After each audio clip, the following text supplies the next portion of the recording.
পুনরুত্থানকালের পঞ্চম সপ্তাহ বুধবার। প্রথম পাঠ শিষ্যচরিত 15 অধ্যায়, পদ সংখ্যা 1 থেকে 6। ইহুদি ধর্মপ্রথা নিয়ে খ্রিস্টীয় সমাজে মতভেদ। জুদিয়া থেকে এসে কয়েকজন লোক একদিন আন্তিওখের ধর্মভাইদের এই কথা বোঝাতে লাগল। মসির প্রবর্তিত প্রথা মতো তোমরা যদি পরিচ্ছেদিত না হও, তাহলে তোমরা কিন্তু কিছুতেই পরিত্রাণ লাভ করতে পারবে না। এই নিয়ে তাদের সঙ্গে পল ও বার্নাবাসের বেশ তীব্র মতভেদ ও তর্ক বিতর্ক হলো। শেষে এই সিদ্ধান্ত নেওয়া হলো যে পল, বার্নাবাস এবং আন্তিওখের আরও কয়েকজন লোক জেরুসালেমে গিয়ে প্রেরিত দূত ও প্রবীণদের সঙ্গে এই সমস্যা নিয়ে আলোচনা করবেন। মণ্ডলীর লোকেরা খানিকটা পথ তাদের এগিয়ে দিয়ে এলো। ফিনিশিয়া ও সামারিয়ার মধ্য দিয়ে যেতে যেতে তারা সেখানকার ধর্ম ভাইদের জানাতে লাগলেন কেমনভাবে বিজাতীয়রা অন্তর থেকে প্রভুকে বরণ করে নিচ্ছে। এরা তাতে খুবই আনন্দিত হলো। শেষে তারা জেরুসালেমে পৌঁছলে মণ্ডলীর লোকেরা, প্রেরিত দূতেরা ও প্রবীণেরা তাদের সাদর অভ্যর্থনা জানালেন। তাদের দিয়ে ঈশ্বর যা কিছু কাজ করেছেন তারা তখন তা বর্ণনা করলেন। কিন্তু ফরিসি সম্প্রদায়ের কয়েকজন, তারা অবশ্য খ্রিস্ট বিশ্বাসী হয়ে উঠেছিলেন, তারা তখন উঠে দাঁড়িয়ে বললেন, দীক্ষাস্নাত বিজাতীয়দের পরিচ্ছেদিত করা উচিত এবং মসির বিধান পালন করতে তাদের বলাও উচিত। তখন এই বিষয়টি নিয়ে বিবেচনা করার জন্যে প্রেরিত দূতেরা ও প্রবীণেরা একটি সভায় সমবেত হলেন। প্রভুর বাণী। সাম সঙ্গীত ধুয়ো। সেদিন যখন ওরা বলল আমায়, চলো যাই ভগবানের গৃহে, আমি তো সে কথা শুনে আনন্দ পেলাম। আমাদের সবার চরণ এসে থেমেছে এখন তোমার তরুণ দ্বারে, হে জেরুসালেম। ধুয়ো। গভীর আনন্দে যাব আমরা ভগবানের গৃহে, হে জেরুসালেম। নির্মাণ তোমার ঐক্যের বাঁধনে বাঁধা সুসংহত নগরীর মতো।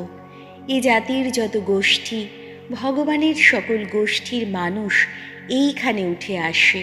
ধুয়ো। গভীর আনন্দে যাব আমরা ভগবানের গৃহে। ইসরায়েলের প্রতি দেওয়া নির্দেশ মতো সবাই তো করতে আসে ভগবানের নামের গুণগান।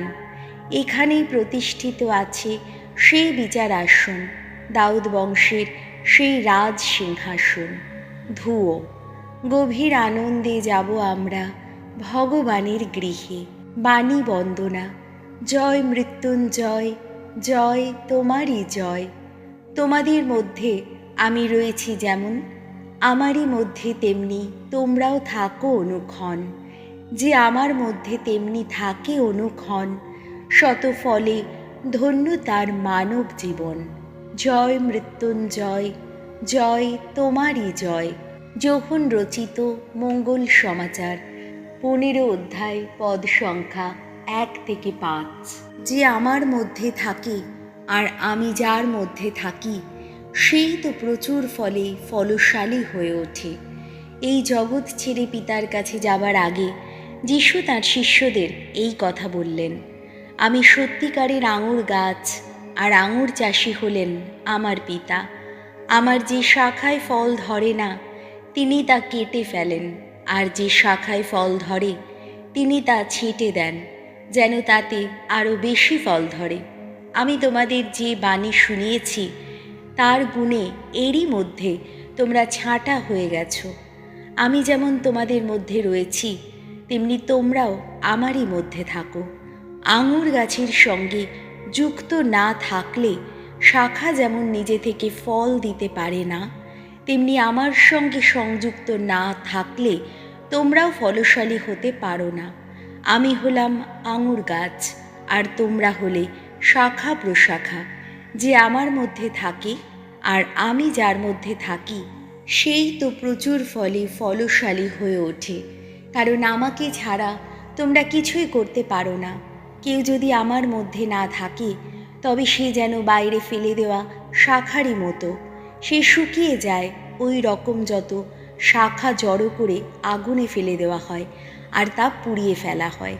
তোমরা যদি আমার মধ্যে থাকো আর আমার বাণীও যদি তোমাদের মধ্যে থাকে, তাহলে তোমরা যা ইচ্ছা যাচনা করতে পারো, তোমরা তা পাবেই। তোমরা যদি প্রচুর ফলে ফলশালী হও আর এইভাবে আমার যথার্থ শিষ্যই হয়ে ওঠো, তাহলে আমার পিতার মহিমা তাতেই প্রকাশ পাবে। প্রভু যিশুর মঙ্গল সমাচার।